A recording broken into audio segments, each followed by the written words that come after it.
아침엔 사연. 안녕하세요. 사연을 통쾌해 하는 아침 사연입니다. 오늘의 사연은 남편이 사업하면서 겪은 우여곡절을 나누고 싶어 하는 한 여성분의 이야기입니다. 안녕하세요. 저는 40대 주부입니다.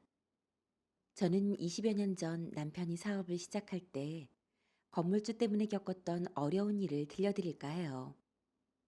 남편은 원래 영화 쪽 일을 하고 싶어 했습니다. 남편과 저는 같은 대학 CC로 교제를 시작했는데요. 학교를 졸업하고 바로 영화판에 뛰어들었지만 언제 자리를 잡을 수 있을지 알 수 없는 시간을 보내고 있었죠. 그러던 중 남편의 아버지, 지금의 저희 시아버님 사업이 어려워지시면서 남편이 혼자 꿈만 쫓을 수 없는 상황이 되어버렸습니다. 아버님이 완전히 사업을 접을 수밖에 없었을 때는 다 정리하고 나니 집도 은행에 넘어가서 월세방으로 쫓겨난 채 탈탈 털고 나오게 되는 상황이었습니다. 일단 어머님이 먼저 뭐라도 해보시겠다며 나서셨어요. 평생 가정주부셨던 분이 뭐 다른 건 알지도 못하고 워낙 음식 솜씨가 좋으신지라 조그만 식당을 시작하게 되었죠. 그런데 식당 손님보단 술안주를 찾는 손님들이 더 많아지시면서 술 장사에 욕심이 나셨나 봐요. 저희 신랑이 좀 호남형의 서글서글한 성격이었는데 그런 아들과 함께 장사를 하면 좋겠다 싶었던 어머님은 저희 남편을 계속 설득하셨어요. 너희 아버지가 저렇게 일손을 놓으셨으니 어쩌냐.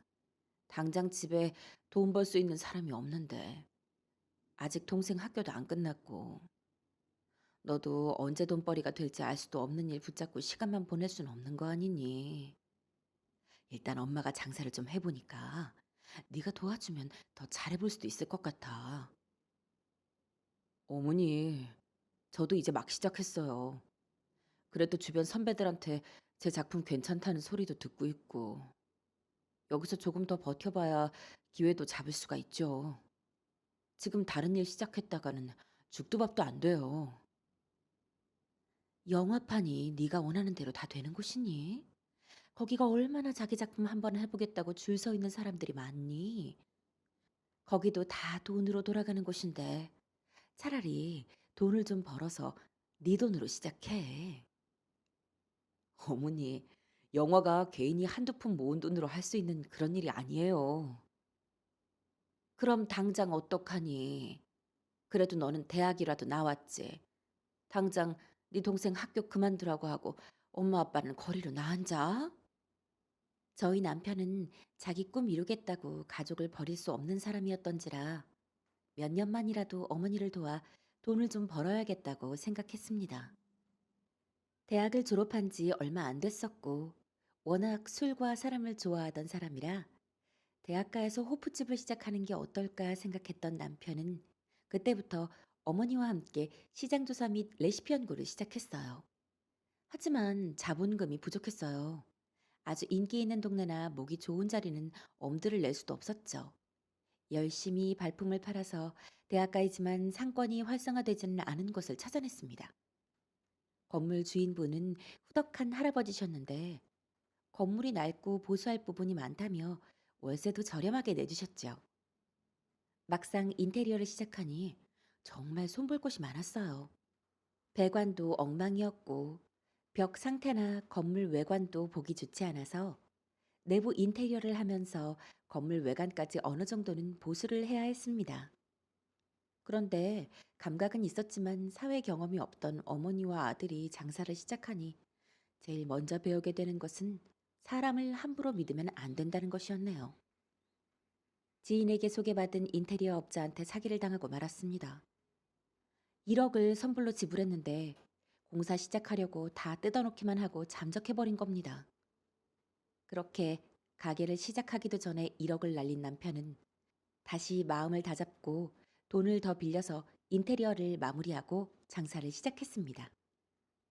사기도 당하고 워낙에 손볼 것도 많아 예정보다 수개월 늦어지긴 했지만 영화 쪽 일을 하던 사람이라 감각이 좋았던지라 인테리어는 아주 근사하게 완성됐어요.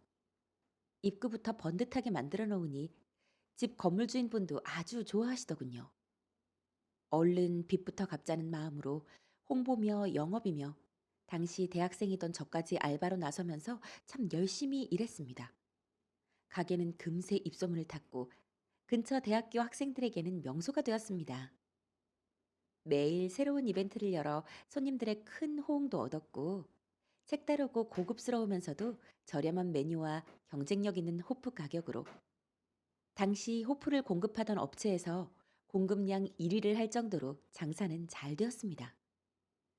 한창 때가 2002년 월드컵 시즌이었는데 경기 시작 전, 아니, 가게 오픈 몇 시간 전부터 남편이 진행하는 축구 경기 이벤트를 보려고 줄 서 있던 학생들, 매장을 꽉꽉 채운 손님들로 북적였던 광경이 눈에 선하네요.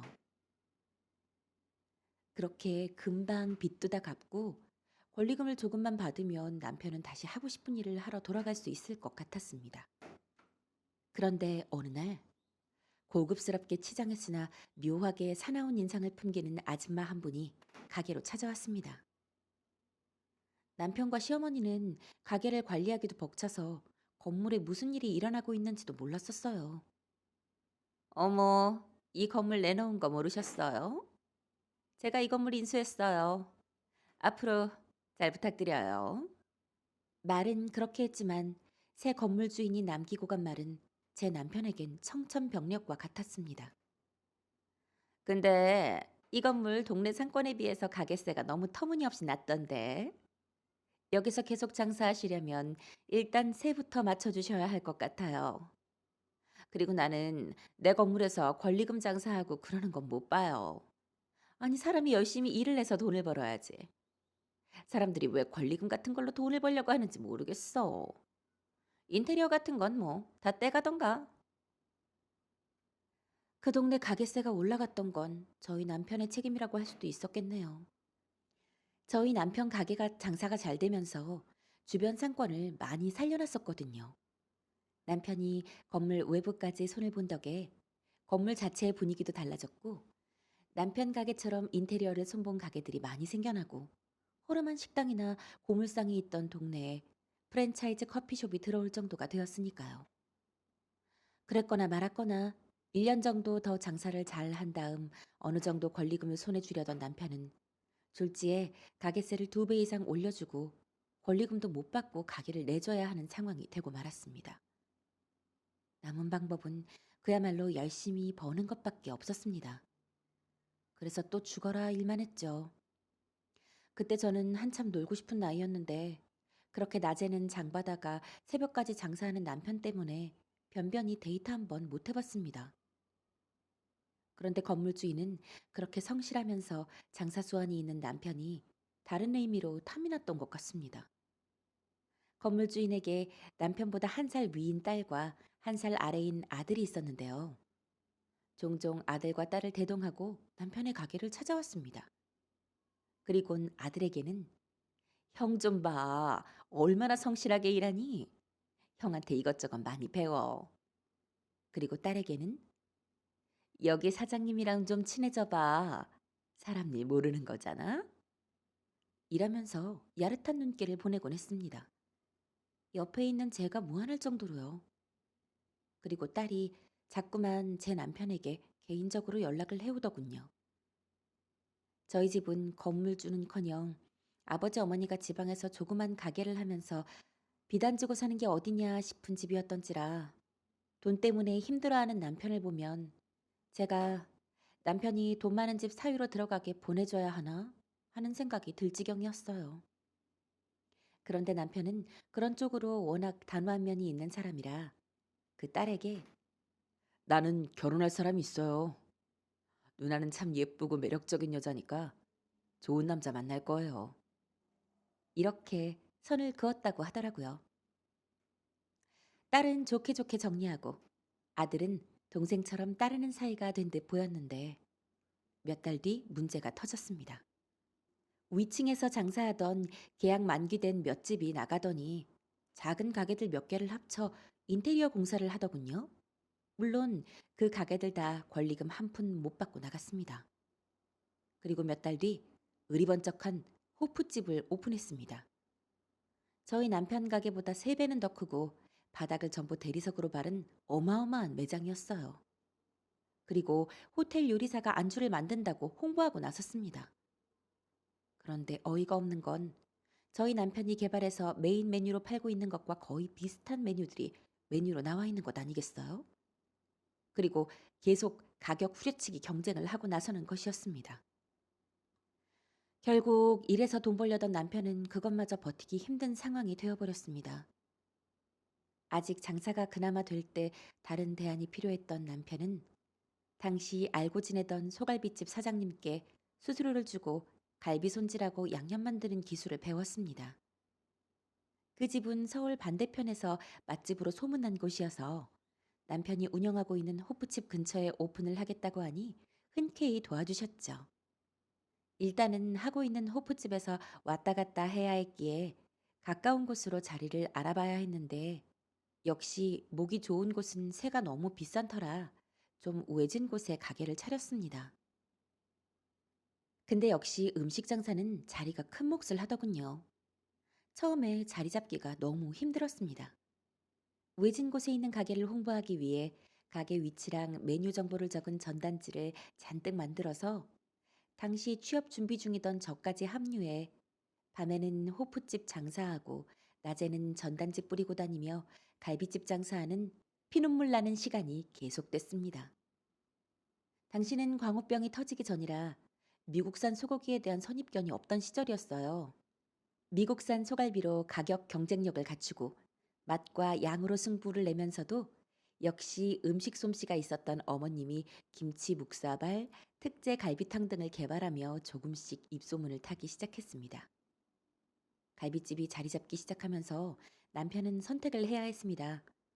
건물주 아들이 계속 맥주값과 흉내낸 안주로 싸움을 붙이고 있었고 재계약 기간이 임박하자 건물주는 한 번 더 가게세 인상으로 압박했습니다. 결국 얘기했던 대로 권리금 한 푼 못 받고 손 털고 호프집은 정리해야 했습니다. 갈비집을 더 잘 꾸려가는 것에 집중하려 했죠.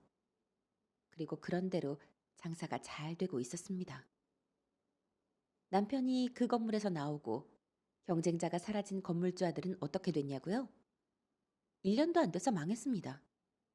남편이 그 호프집을 일군 건 그냥 엄마 돈으로 처발라서 의리번쩍하게 차려놓고 비싼 요리사에게 주방을 맡기고 직원들에게 손님 접대 맡기는 건물주 아들의 철없는 방식과는 차원이 다른 것이었습니다.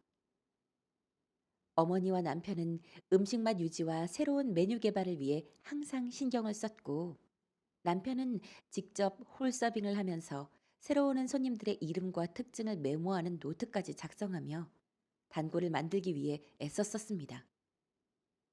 경쟁자가 사라지자 잠깐 장사가 잘 되는 듯하던 건물주 아들은 한두 달 간격으로 차를 바꿔 타가며 매장 관리에는 뒷전이었고 호텔 요리사를 비롯한 어마어마한 인건비와 규모를 감당 못하던 건물주 아들은 엄청난 적자를 보고 문을 닫았습니다.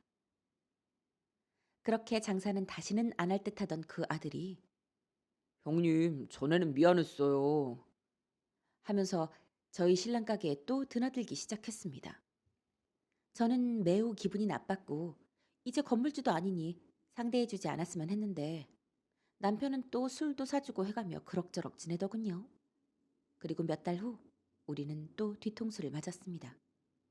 저렴하고 품질 좋은 미국산 소갈비 떼는 곳의 정보를 빼간 그 아들이 또 신랑의 메뉴를 복사해 자기 엄마 건물에 으리으리한 갈비집을 차린 겁니다. 역시 메뉴도 미국산 소갈비 전문점이었죠. 자기 엄마 뒷배가 있다 보니 시설 또한 최고급이었습니다. 양념이 눌러붙지 않는다는 최신식 불판에 성능 좋은 환기 시설에 고급스러운 인테리어에 남편 가게에서 베껴온 김치 묵사발까지.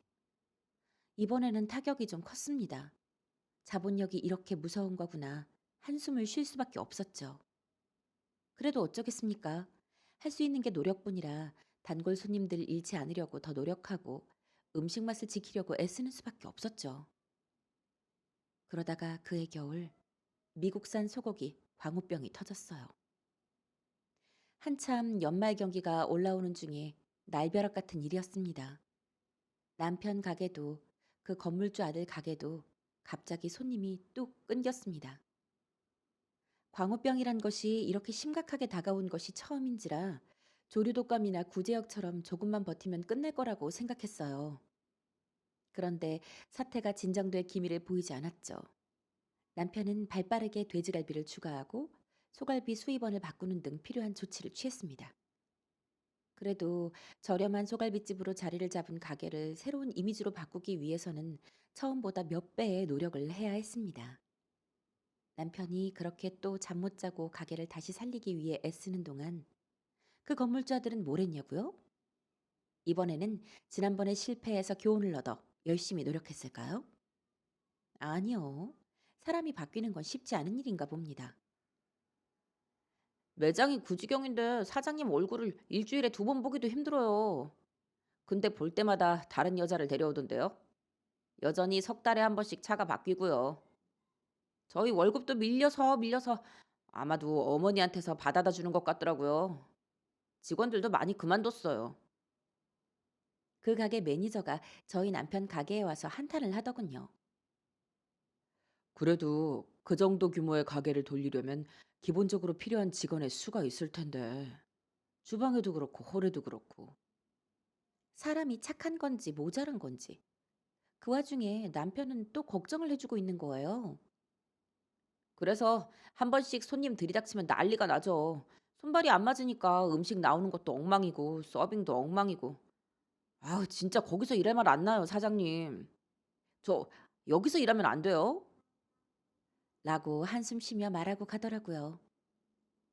아무튼 남편은 위기를 극복하고 어느 정도 만회한 후에 그 가게를 적당한 권리금을 받고 넘겼습니다. 그 후에는 한참 유행하던 불닭 전문점도 해보고 또 다른 곳에 호프집도 다시 열어보고 남편은 계속 그 돈이라는 걸 벌어보겠다고 무던히도 애를 썼습니다. 그렇게 시작할 때 진 빚을 갚고 다른 걸 시작할 만한 자본금 조금 손에 쥐는데 10년이라는 시간이 걸렸습니다. 정말 없는 사람이 돈 버는 거 쉬운 일이 아니었어요. 그렇게 일만 하느라 저희는 결혼도 미루고 있었습니다. 10년 정도 아들이랑 같이 장사하던 어머님도 이젠 놓아줘야겠다 싶으셨는지 어머님 솜씨로 혼자 하실 수 있는 작은 돼지고기 김치찌개 전문점을 차리셨어요. 욕심 안 내고 소소하게 시작하셨는데 워낙 김치 맛이 좋은 분이라 입소문을 타기 시작해서 가게도 조금 늘리셨습니다. 남편은 뒤늦게 영업한으로 돌아가려고 했는데 10년 정도 다른 일을 하다 온 데다 그 나이에 바닥부터 다시 시작하려니 받아주는 곳이 없더군요. 알던 선배들도 부담스러워하는 눈치였어요. 그래도 제가 취업해서 조금 안정이 되기도 했고 저희 집에서 딸이 30대 중반이 다 돼가도록 결혼을 안 한다고 성하셔서 남편이 조금 불안정한 상황이긴 했지만 평소 그 사람의 성실함과 됨됨이를 믿고 있던 저는 뭐든 하겠지 하는 마음으로 일단 결혼을 했습니다. 그리고 결혼 7년 차인 지금 저희 남편과 저 사이에는 끔찍하게 예쁜 아들, 딸 쌍둥이가 있네요. 남편은 영화계로 돌아가지는 못했지만 틈틈이 글을 썼습니다. 지금은 웹소설을 쓰고 있는데요. 막 대박이 난 건 아니지만 자기 나이대에 맞게 대기업 차장 연봉 정도는 벌고 있습니다. 그런데 얼마 전 새벽에 남편이 급성 장염으로 응급실에 가게 되었어요. 거기서 저희는 옛날 건물주인 아줌마를 만났습니다. 어디서 강도라도 만난 듯 심하게 다쳐서 구급차로 실려왔어요. 저희 바로 옆 침대에 자리를 잡았는데 같이 온 딸과 대화하는 목소리가 너무 익숙해서 누굴까 남편과 한참 고민하다 보니 건물주인 아줌마였습니다. 엄마, 진짜 나 그 자식 무서워 죽겠어. 우리 어디로 도망이라도 가자니까. 어디로 도망을 가겠니? 도망간다고 그놈이 우리를 못 찾아오겠어? 그럼 언제까지 이렇게 돈 빼먹는 기계 같은 놈한테 다 뜯기면서 살 거야? 게다가 이렇게 폭력까지 쓰는데. 엄마, 나는 얘가 우리 죽이겠다고 칼 들고 덤빌 때 진짜 살기를 느꼈다니까? 모녀가 하는 얘기는 듣기에도 끔찍했습니다. 그때 홍선우님 링겔 다 맞으셨고 약 받아서 돌아가시면 돼요. 저희 쪽 간호사가 남편의 이름을 불렀습니다. 저희가 간호사와 이런저런 얘기를 하고 조용히 퇴원을 하려는데 커튼이 스르르 젖히며 옆 베드에 있던 건물주 아줌마와 그 딸이 얼굴을 드러냈습니다. 선우 씨, 선우 사장 맞네. 그동안 잘 지냈어? 아, 네. 사모님 잘 계셨어요?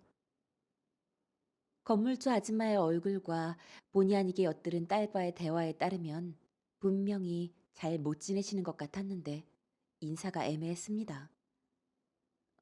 우리야 뭐 보다시피 썩 잘 지내는 편은 아니야. 그 딸은 고개를 돌린 채 저희 쪽은 쳐다보지도 않고 있었습니다. 아, 네. 뭐 안 좋은 일이 있으셨나 봐요. 말하자면 좀 긴데. 아니 어떻게 이렇게 다 만나네 병원에서. 그러게요. 좀 좋은 자리에서 뵀어야 하는데요. 그래. 우리 나중에 꼭 좀 다시 만나. 네? 아, 네. 저희는 얼른 집에 가고 싶었습니다. 그런데 아주머니가 말꼬리를 길게 붙잡더니 저기 우리 아들이 선우 사장 참 좋아하고 따랐던 거 알지? 근데 얘가 요즘 계속 하는 일이 안 되니까 마음도 자기 뜻대로 안 되나 봐. 이렇게 다시 만난 것도 인연인데 우리 아들 좀 한 번만 만나 줘. 술도 마시고 그러면서 애랑 사는 얘기도 하고 인생 조언도 좀 해 주고 응? 부탁해. 네. 그런 일이 있으셨군요. 남편의 미적지근한 반응에 아주머니는 침대에서 내려와 저희 신랑의 손을 붙잡고 울먹였습니다. 이놈이 이제는 누구 말도 안 들어. 아주 애가 돌아버렸어. 내가 저를 어떻게 키웠는데 돈 안 주면 엄마를 죽이겠다고 덤비고. 그래도 걔가 형이라고 따르던 사람은 선우 사장뿐이었어. 우리 애가 얼마나 선우 사장을 좋아하고 그랬어? 한 번 만나서 따끔하게 한마디 해 줘. 내 부탁이야. 얼굴이 울긋불긋하게 부풀어 있는 아주머니의 글썽이는 눈물에 마음 착한 저희 남편이 "네네. 아 그래요. 그럼 제가 언제 한번 만나서." 아무 생각 없이 전화번호까지 주고받으려는 남편의 기세에 어쩔 수 없이 제가 막아섰습니다. "네, 아주머니. 그럼 참 좋겠지만 요즘 이 사람이 가게는 접은 지 오래고요. 다른 일을 하고 있어서 도움이 될지 모르겠어요. 일이 워낙 바쁘기도 하고. 다음에 정말 또 이렇게 우연히 만나게 된다면 그때는 인연이려니 할게요." 제 말에 기분이 상했는지 내내 고개를 돌리고 있던 딸이 저를 향해 쏘아붙였습니다. 아니 뭐 남자들끼리 만나서 술이나 한잔 하라는데 그렇게 나서서 철벽을 치고 그래? 그리고 아주머니가 뭐야? 아무리 그래도 건물주인 사모님이었는데. 제가 있는 앞에서도 제 남편에게 꼬리를 치던 옛 모습이 떠올라 또 확 긁어주고 싶었지만 최대한 차분하게 가라앉히고 사모님은 선생님의 부인께 붙이는 호칭이고요. 저희가 악연이면 악연이지 인연은 아니었잖아요. 저희 입장에선. 남의 입장 같은 거 잘 생각하시는 분들이었으면 그때 저희한테 그렇게는 안 하셨겠지만요. 상처 안 남게 치료 잘하고 가세요. 더 이상 엮이고 싶지 않은 마음에 머뭇거리는 남편을 끌고 병원을 나왔습니다. 그리고 어머니께 전화를 걸어 방금 있었던 일을 전해드렸습니다. 건물주인 아줌마라면 시어머니도 치를 떨고 있던 터라 자세한 내막을 알 듯한 분을 수소문했습니다. 갈비집 할 때 주방 일을 도와주시던 분인데 갈비집을 그만두면서 그분과는 연락이 뜸해졌지만 그 동네 여기저기서 일하면서 동네 소문에 빠삭한 분이셨거든요. 건물주인 얘기를 꺼내자마자 말도 마요. 그 집 아주 폭삭 망했잖아. 부자가 망해도 3년은 간다는데 그 집은 아주 한 털도 안 남기고 싹 말아먹었어. 그 건물이 다 자기 돈으로 산 것도 아니었나 봐. 하긴 누가 100% 현금 가지고 건물을 사.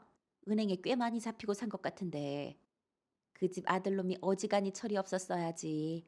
지 엄마 건물주라고 가게 좀 내달라고 해서 세입자들 내쫓고 가게 차려줬잖아요.